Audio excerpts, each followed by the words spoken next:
Welcome back, everyone, to the Rebel Crow Psychic Show with your host, Athena Silver. Tonight, we have a wonderful author on to talk all about poison herbs, baneful magic, and entheogenic plants. It's going to be a really interesting conversation, so stay with us.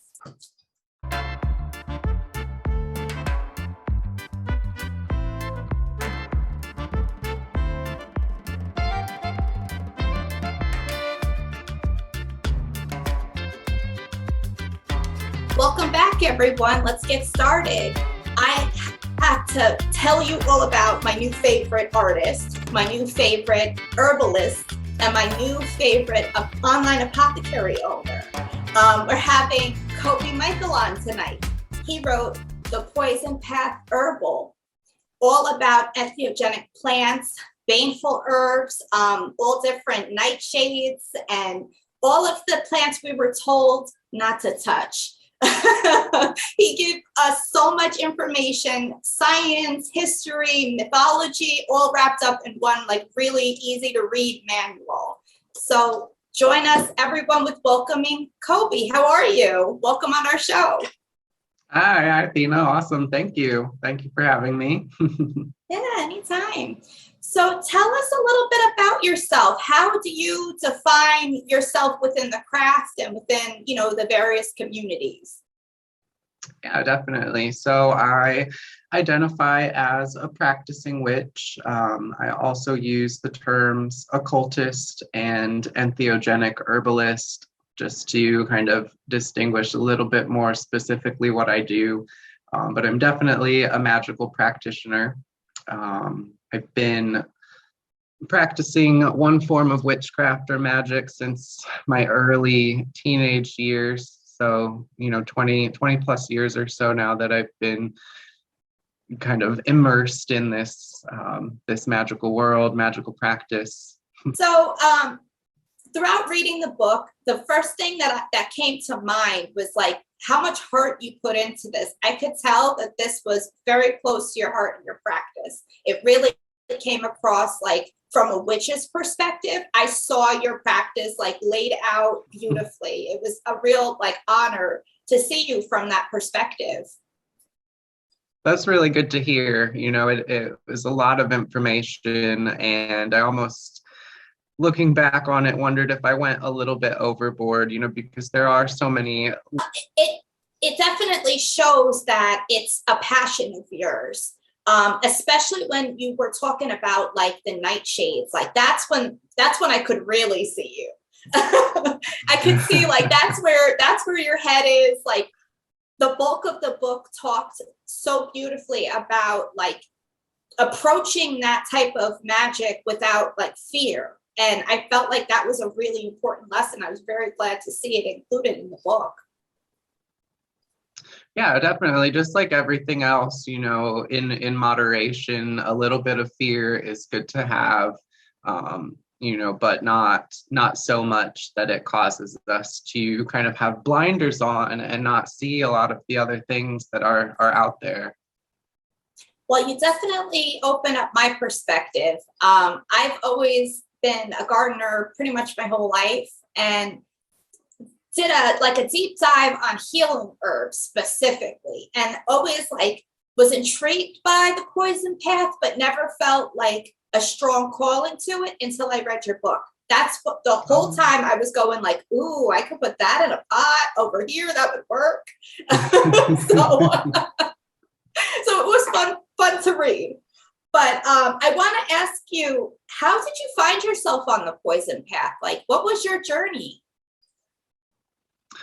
It's so crazy, it almost, I feel like it found me. I was practicing and studying witchcraft and magical herbalism for around 10 years when I really started to notice poisonous plants and kind of see them as, something that could actually be worked with. And, it kind of grew from there. I've always been interested in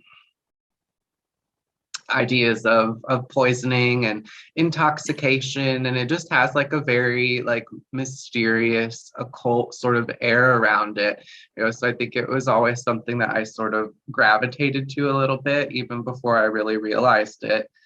But it was, through discovering the traditional folklore and mythology of plants in the nightshade family that was really like the lightning bolt that kind of started to make all of these different connections, and the type of witchcraft that I was practicing, and that sense of, we're all kind of seeking this sense of something magical or something that kind of lights up that witch inside of us. And for me, the mythology of the nightshades, people were working with historically, and kind of the realization that poisonous didn't ultimately mean death, but that there were all of these other nuanced kind of levels of consciousness and things that people were incorporating these plants into their practice with. And I've always kind of been, I guess, attracted to the idea of poisoning or potions and concoctions, and it just has a very like mysterious kind of occult connotation, alchemically, mixing these poisonous formulations together, and they're almost always given in secret, and so it just has a very kind of mysterious air to it, and in a lot of ways is synonymous with witchcraft. And looking at the mythology of plants in the nightshade family specifically, I started to notice a lot of correlations between their folklore and the type of witchcraft that I was really resonating with at the time. Well, I loved it. One part of it that I really connected with, I have kind of my own fascination with the Eleusinian mysteries. So when you were talking about like Hecate and Circe and all the different myths surrounding it, I'm here for it. I loved it.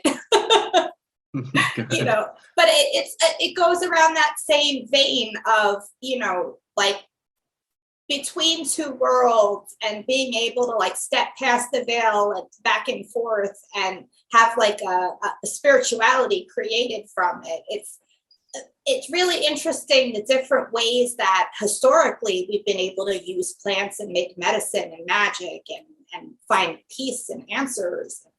It really, I give us humans credit for that, Yeah, for sure.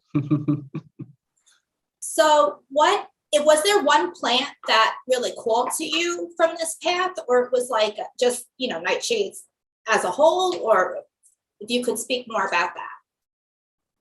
Yeah, so the one that calls to me the most, even today, and it was like this in the very beginning, was Deadly Nightshade, or Atropa belladonna, the beautiful lady.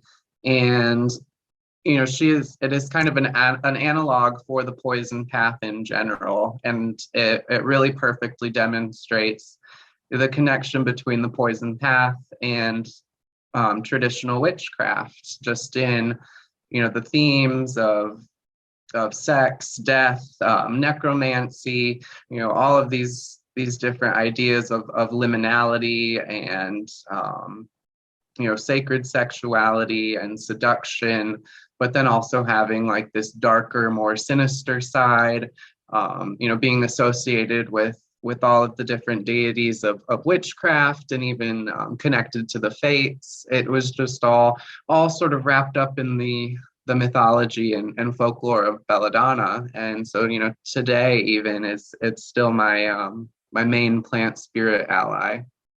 Beautiful. And it shows in the book. I was really digging the section about Dantora.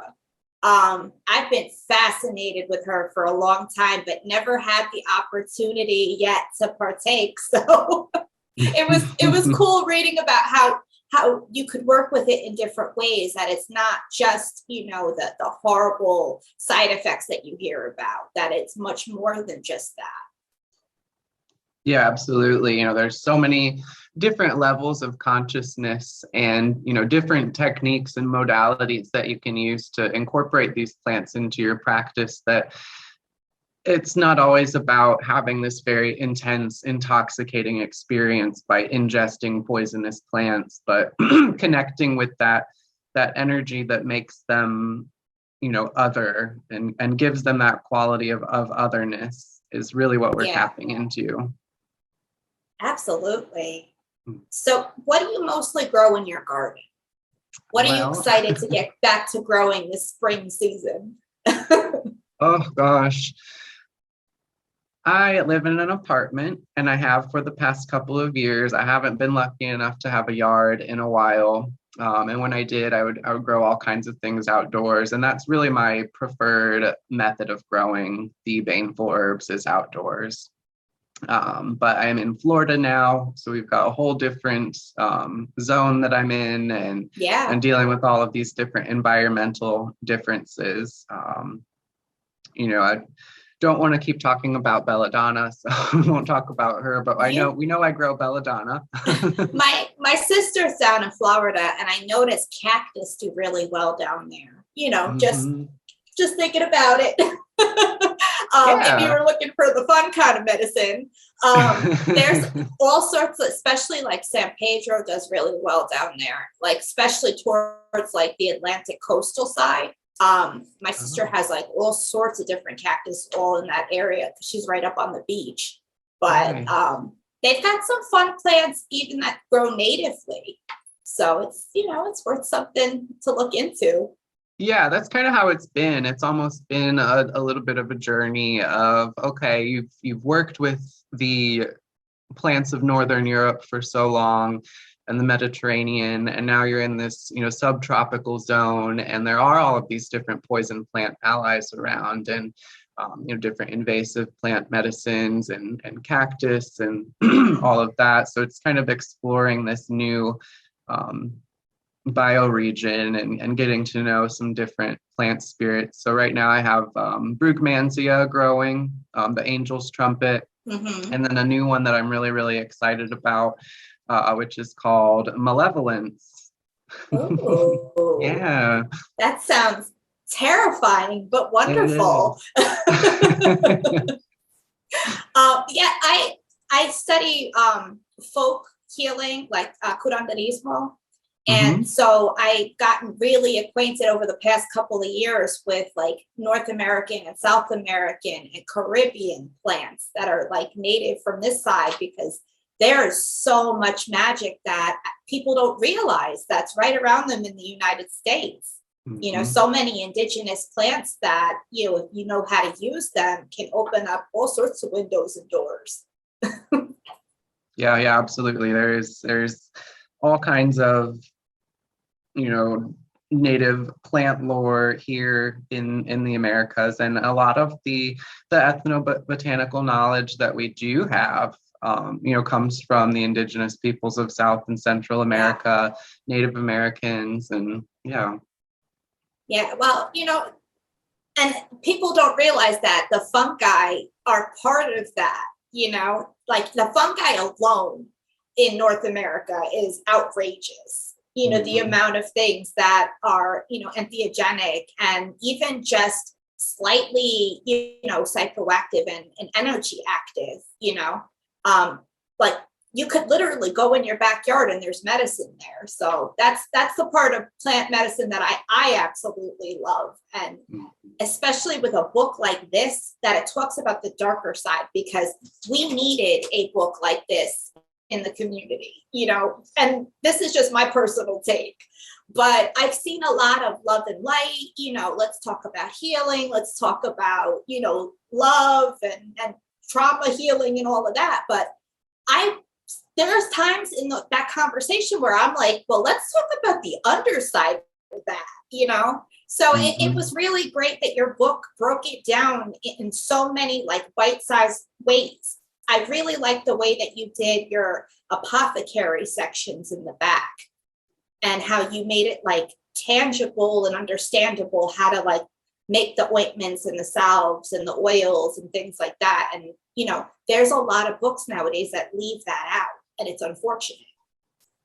Yeah, and that was a big focus for the first book, was really providing people with at least a starting point or a foundation or something to compare what they're doing to, because there really isn't any information like that, especially from an esoteric standpoint, you know, creating flying ointments and creating spiritual formulas. And so precision is kind of necessary when you're dealing with more potent plants and altered states of consciousness. So yeah, there's a lot of recipes. And I like the way that you made it so that it wasn't fear-based. Like, I keep coming back to that because that's so huge, because I've read other, medicinal herb books and the like, and especially when you're talking about that underside of magic, they either will talk about it from purely a medicinal standpoint, and you're not going to get the alchemical and historical and mythological sides of it, but they don't take you step by step through the process of why you preserve a plant this way, and what whole plant versus plant essence and the differences. Like, that was really important, I think, especially for people that are stepping onto this path. Absolutely. Okay, so what do you have like a most important tip for beginners, people that are venturing out? Reading, research, studying, that's always been, the most important part for me, the most helpful part for me. Just absorbing as much information as possible. But, practical information, practical advice, don't be afraid of your plants. Don't be afraid to touch them and come in contact with them. And, I'm not saying smash them up and rub them all over your Don't body. lick anything. So many people are so afraid to even come into contact with them, brushing up against, or I'll get messages of, oh, I brushed up against my wolfsbane plant, am I going to be okay, sort of thing. And it's really not like that. It's not transferred like poison ivy or poison oak or something like that. So just not being afraid to come into contact with your plants. I definitely appreciate your honesty on that, because again, people, they freak out. They don't know. They hear all these like horrible, even historical accounts of what these plants do. And they've never heard that there's another side to it, that you can actually use these plants. I was very intrigued when you started talking about the flying ointments. And for anybody who is interested, your online apothecary has a ridiculous stock of some of the coolest stuff I've seen in a while. So I was shopping last night, just in case you didn't know. Oh, nice. Yeah, it's gotten a little out of hand. I have a few things. No, I was loving it. Even like just how upfront you were with like the dosage and how to use it. Like, most people are so afraid to even post that from a practitioner standpoint. There's a lot of like boogeymen, if you will, and taboos from a practitioner standpoint. So it was really nice to see how honest and open you were on your website with what was in these items and how to actually use them.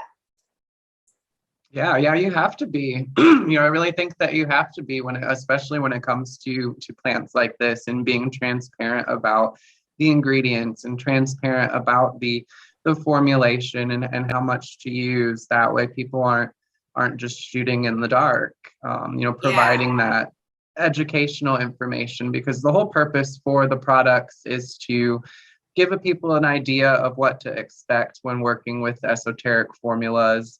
Give people an idea of some of the recipes that are in the book, but mainly to dispel some of the fear that comes with applying some of these flying ointments or taking a baneful flower essence or something like that, and having that kind of firsthand experience so that people can go out and start working with other plants in similar ways. I loved the recreation ointment that you made from the medieval recipes. Like that was dope. That was really cool. I love looking at a lot of those old like grimoires and scholarly books that talk about that particular style of magic in that time, because it's a lot of it is still relevant. And people will look at, what like Western medication and go, oh, well, this is all that's effective. And it's like, no, they had a whole, pharmacopoeia that we don't have. So it's really cool that, and I find it very brave of you to be putting your stuff in your workout like that. So thank you. Oh, my pleasure. It's a little spooky at times. Yeah, well, especially because I can see why you feel that way, because of all of, the potential backlash, and how people have these preconceived notions. Yeah. All right. So here's another fun question. What plant do you think gets a bad rap and why? Well, I mean, parsley has a bad rap, being associated with the devil. And of course, like we're using it as a garnish, almost in a way to kind of ward off evil spirits or ward off contamination or contagion. That's an example of something that is completely innocuous, that is associated with, something very, very, very negative. I don't know. A lot of plants have a bad rap. A lot of plants seem to have a reputation that precedes them, and a lot of times it's not it's not that bad. Yeah, but it's the lore behind it that really gives it the reputation that it's got. Yeah.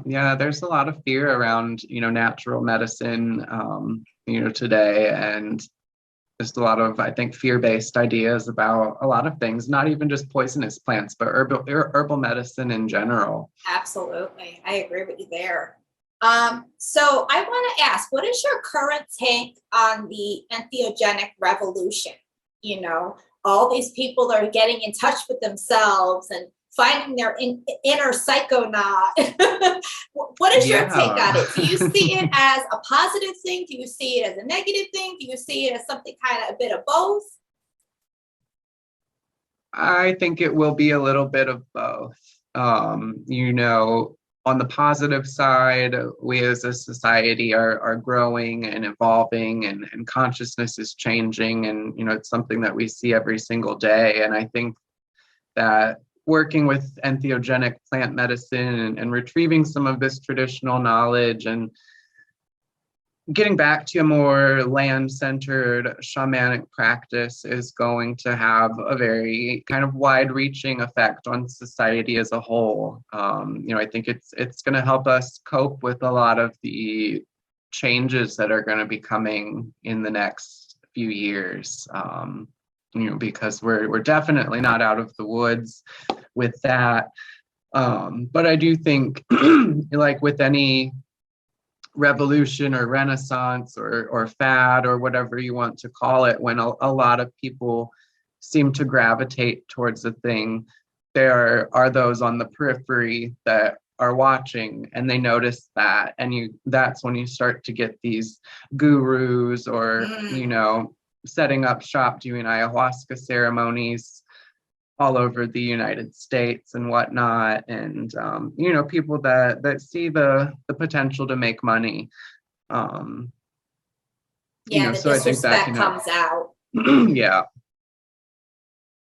You said that very beautifully. I agree with you on a lot of that.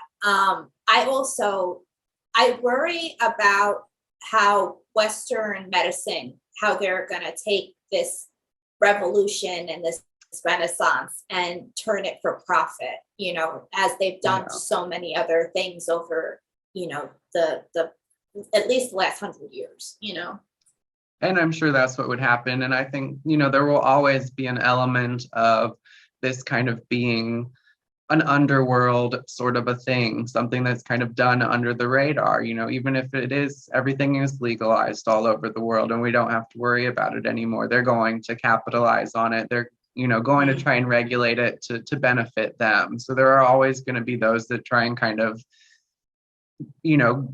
avoid that or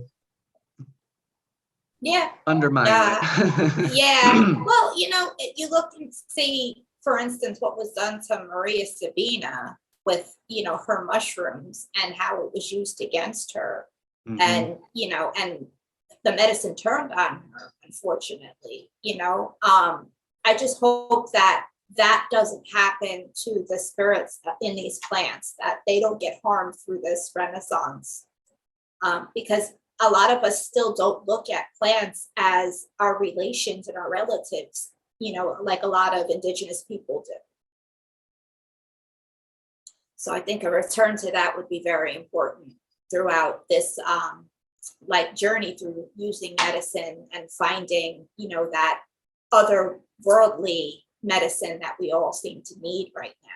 Anyone can benefit from it. It is not for everybody, but everybody kind of finds it in their own time and in their own way. And, there's so many different ways to connect with and work with these energies that, you don't have to be into psychedelic states of consciousness or things like that to incorporate them into your spiritual practice. And, I think the plant spirits can definitely fend for themselves, working with them for the right reasons and being in the right state of mind to kind of avoid some of those, spiritual toxins that could sort of be residual from working with some of this very potent medicine. You have things like addiction and poisoning yourself and mental health issues and all of that can come from abuse and exploitation. Absolutely. And I think that's another thing that will have to be addressed with this revolution when they do start to open it up to the public and make it more available and accessible. I think that we're going to have to look at everything within this structure, not just parts of it, Mm-hmm. Yeah. All right. So tell me, what else do you have coming? What do you have plans? Are you writing another book? Are you doing a workshop? What do you have going on? All of the above. Oh, tell us about it. Oh, well, I am working on another book. It's still in the very early stages of just kind of getting all of the research together and outlined. But it's a book that I've wanted to write for a while and is along the similar vein of the original book, The Poison Path Herbal. So you can expect more poison plant lore and poison plant magic in that regard. Oh, can't wait. Yeah. Other than that, I'm going to be shutting down the shop for a couple of weeks starting on February 15th, and that's to get ready for a virtual conference that I'm hosting in March. Wonderful. What is the name of it so that everybody can find you? Yeah, it's called the Botanica Obscura Conference. Ooh. Yes. What is it all about?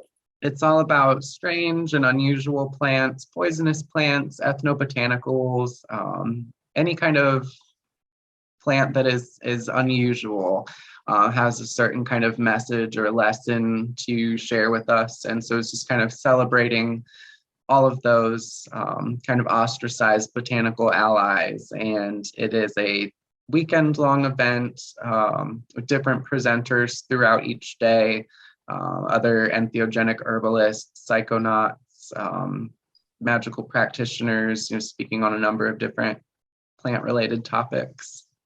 That sounds awesome. I'm definitely going to be checking that one out. Is there any piece of advice that you'd like to leave with us as we close this interview? Anything you'd like us to know either about your book, about yourself, about the poison path in and of itself? What would you like to leave us with?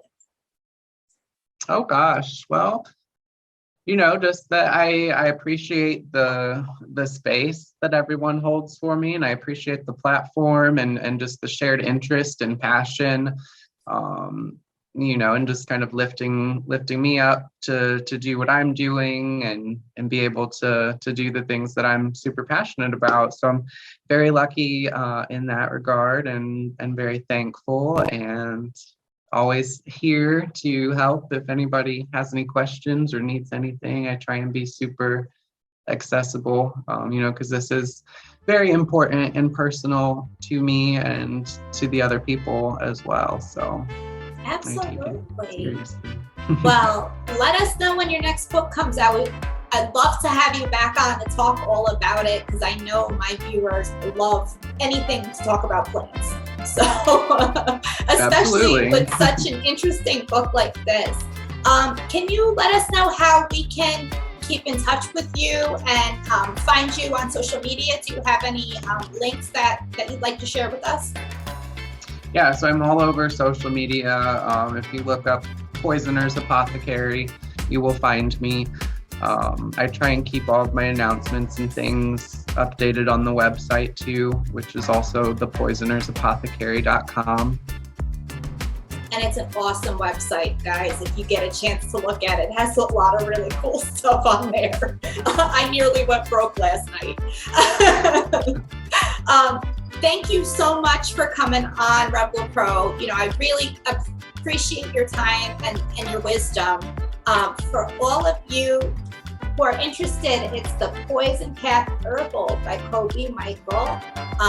It's available everywhere you get your good books. I'm Athena, a professional psychic medium and witch. I do different spiritual teachings, different spiritual services and readings. My website is readingswithathenasilver.com. My Instagram is athena.silver, and my TikTok is at athena_silver. Thank you guys for another awesome episode of Rebel Pro. We will be seeing you guys not next Thursday, but the Thursday after that. Many blessings.